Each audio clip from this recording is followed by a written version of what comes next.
That's fucking minging, that. I tell you what, Dad, it's fucking men against fucking boys all over the fucking park. They're fucking weak as piss, they are. Fucking weak. Hello everyone, and welcome to the ROKER RAPPORT Player Ratings Podcast. I'm Anthony Waterson. I'm absolutely raging. I'm pretty confident my two guests are as well. We've got Rich and Bomber. Rich, how we doing? Aye, raging. Not happy bunny at all.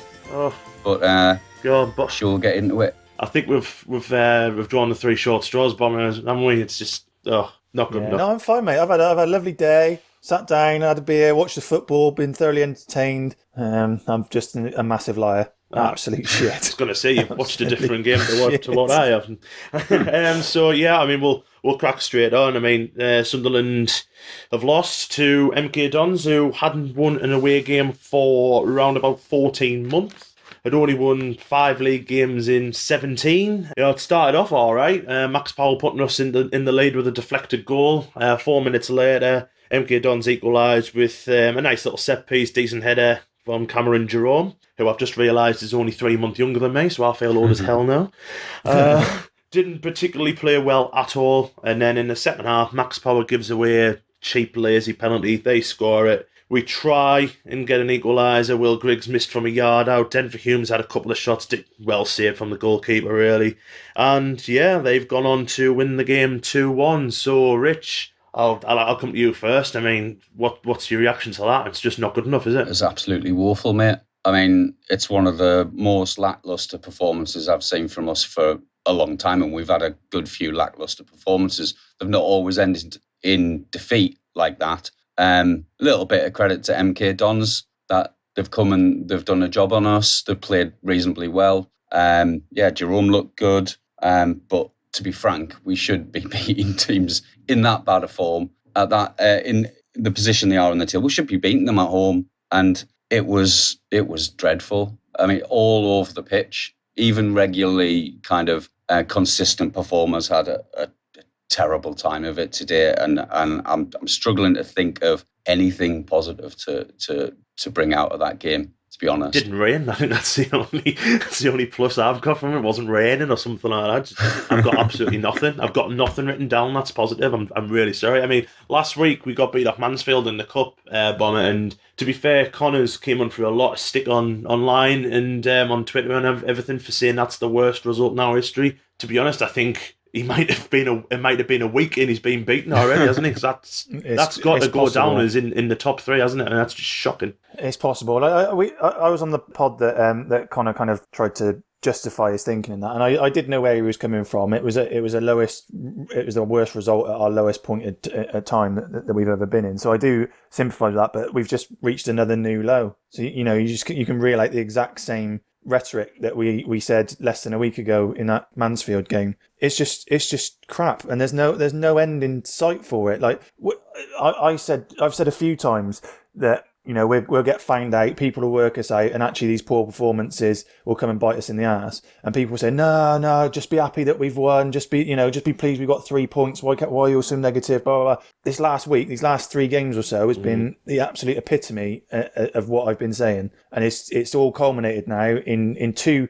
embarrassing defeats which we didn't deserve to. It's not like we were unlucky. No. We didn't deserve to win either of those games. No. Yeah. And we never looked like we were even going to get lucky ourselves and pull back to equalise. I don't know what to say about it other than swearing incessantly for the next 5 or 10 minutes. But there's one thing I'd like to say, which is there's one man responsible for that performance, and that's the manager. I think we all at 2 o'clock looked at that team sheet and went, what the fuck is he doing here? All right, he's took a bit of a gamble putting Will Grigg in, although it shouldn't be a gamble with a £3 million striker who's been sat on the bench all season. But and that was kind of the only kind of progressive thing I thought that you could bring away from the team sheet. But I mean, you just look at the bench and there's absolutely nothing there. And what hell Elliot Embleton has to do to get a place on the bench, let alone in the starting 11, when we are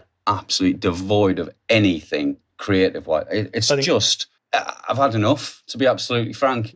Like you said, Bomber, that it's been possible to kind of make a case for Parky, but it just looked like a man who knows his time's very likely come into an end, so. to be frank. I think so. For me, the fact that the most I've enjoyed watching a Sunderland game in the last few weeks has been a defeat against Fleetwood when some of the young uns were playing. The fact that not a single one of those, and I'm not counting Diamond coming on with 10 minutes to go or however long it was, I'm not counting that. The fact that none of those lads have even got a run out today is an absolute disgrace. Yeah. Absolute disgrace. Yeah. And it's not excusable. It's not excusable. And it's been coming. And if this was a result in isolation, and we'd been doing all right, and this was our first defeat of the season, let's say, and it could be classed as a blip. It's not a blip. You can't have this many blips in your first 11 league games of the season. And like I said, the fact that not a single one from that FA Cup game, from the Papa John's Trophy game, made it even onto the pitch off the bench, apart from Diamond for 10 minutes, is an absolute fucking travesty.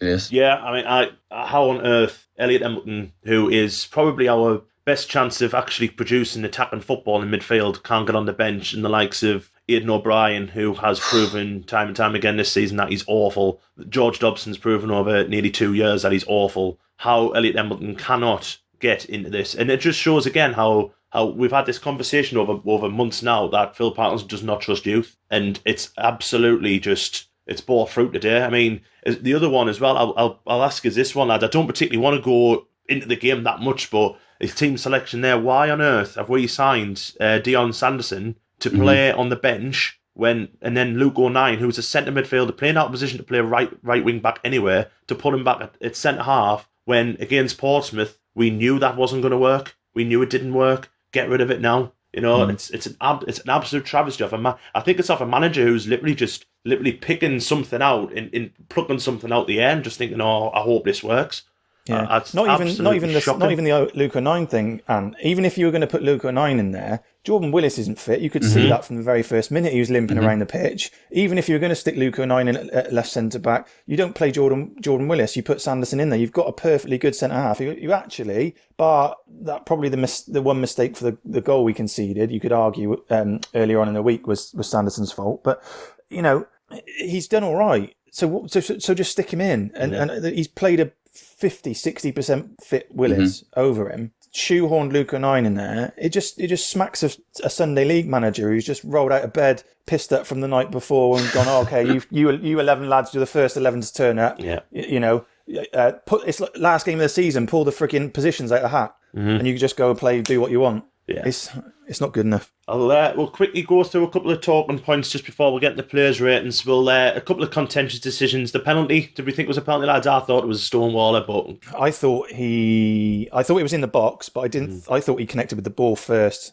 I've not watched it back, but in real time, I thought he connected with the ball first. I think on the replays, my first instinct was it was outside the box, but then on the replays, when you look, there's one particular angle where you can see he doesn't make connection with the ball. The lad he brings down he clips him. All right, it's not the worst foul you'll ever see. And there wasn't much contact, but there was contact, and it was a pen. I don't think we've got any complaints. Yeah, I totally agree. And very, very quickly, there was we'll call it a hard tackle on Grant Leadbitter, just after Will Grigg missed from a yard out. I thought that was a red card all day long, but it seems to be. I seem to be in a minority. What do you think of that one, Rich? It is one of those marginal yellow, red. You can see obviously the players' reaction. They thought it was red, but then we maybe bought ourselves a couple of red cards for the opposition in the last few weeks. I did think it was a marginal one.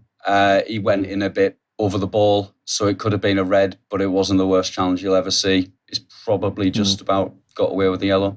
Yeah, I think you couldn't. I don't think you could argue either way, because it is one of those that is so borderline. Yeah. It's either a harsh red or lucky to get away with the yellow. It's right on the borderline for me. Yeah, I think I'm in the minority. I thought it was red card all day long, but right. We'll rattle on into what I'm sure was going to be some quite low ratings for these players.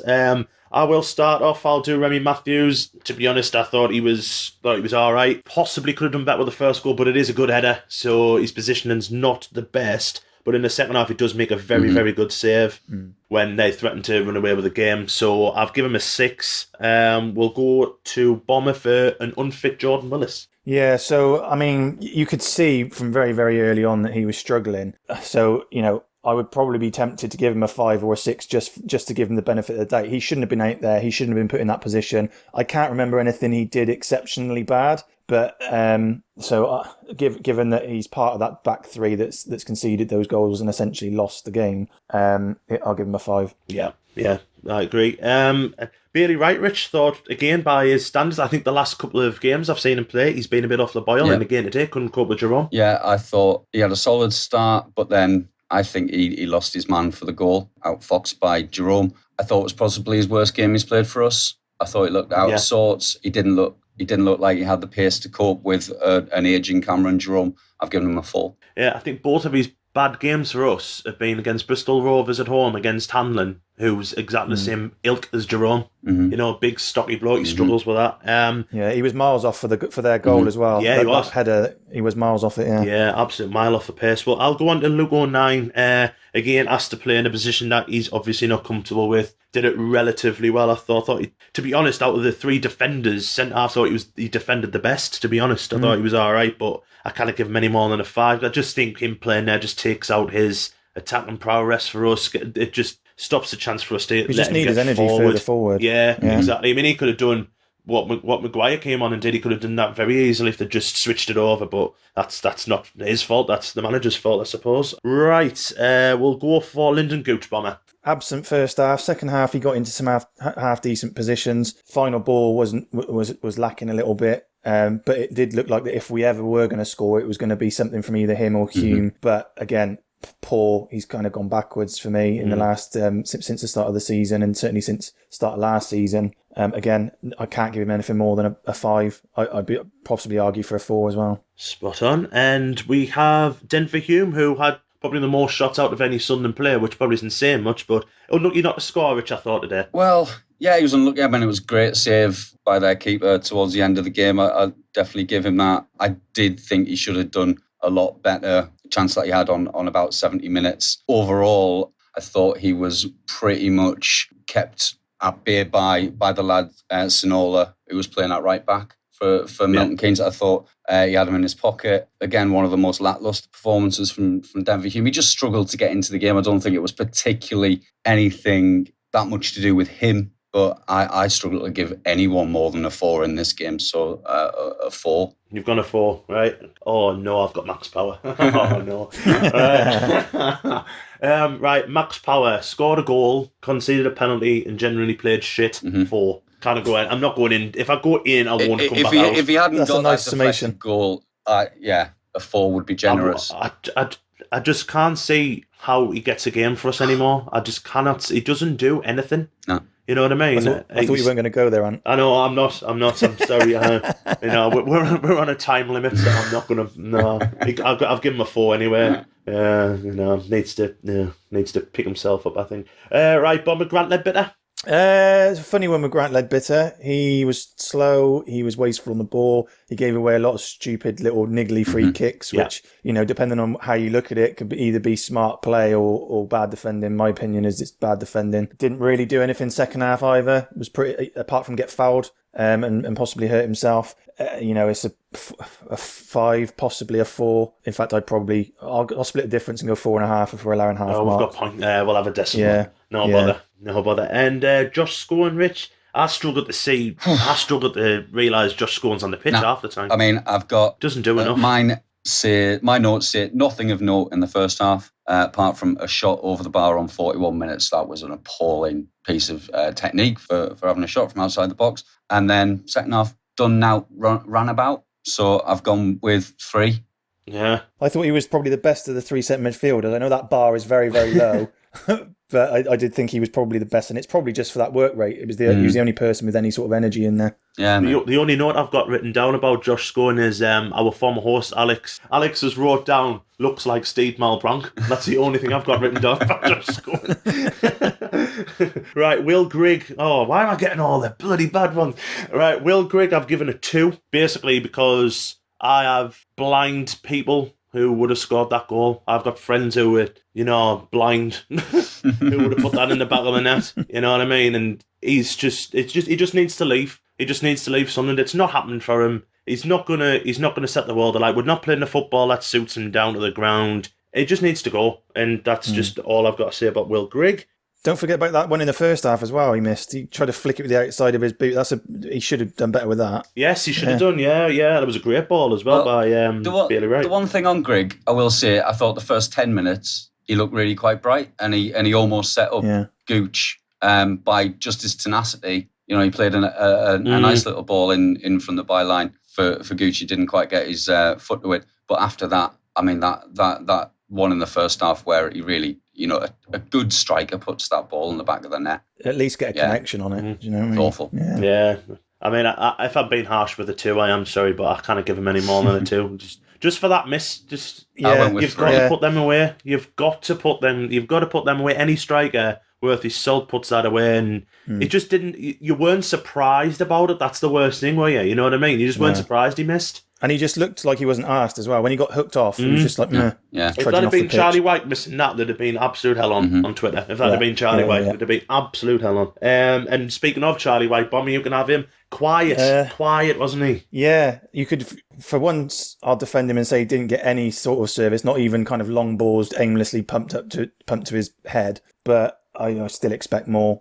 He was I forgot until then that he was actually on the pitch. I was trying to, you could be forgiven for rattling your brains as to who was up front with Grigg. I've given him a 4. Yeah, I think that's probably generous because he didn't contribute anything really. Can we just note that our strike force today cost about £4 million? Yeah, just to take it down another level, which is probably about as much as the whole MK Dons starting 11. Yep. Yeah, Cameron Jerome looked an absolute class above both of them, which is absolutely just disgraceful. Rich, do you want to rattle through the subs? Chris Maguire, Danny Graham and Jack Diamond? Well, the 2, because Jack Diamond's come on for about a minute. he offered more than max power, Chris Maguire. Yeah.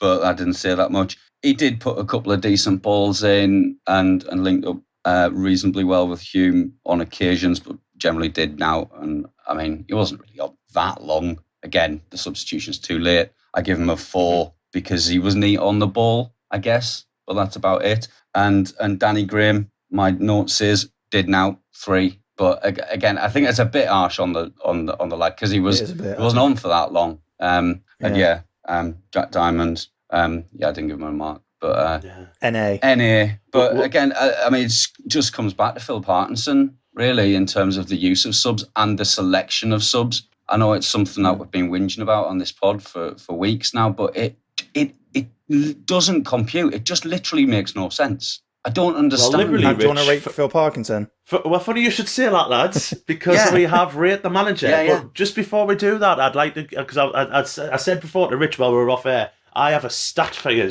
right? Go on then. It has been 7 games since Sunderland last beat a team with 11 men through. That one. Get that one in your pipes, your Parkinson in fans, right, so we'll rate the manager, lads. I'm pretty sure we'll all have the same score, but Rich, you can start. I'm going to be really, really, really generous, and I'm going to give him 1 because we're not going to have the same marks. He had a punt putting Grigg in the side and changing it slightly, but that's like the most generous one he'll ever get.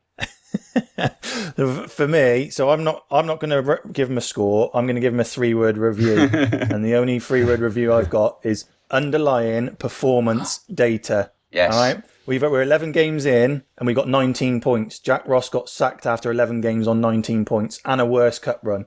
So see ya. I'm with you guys. I really think he needs to leave, and I think he needs to leave tonight.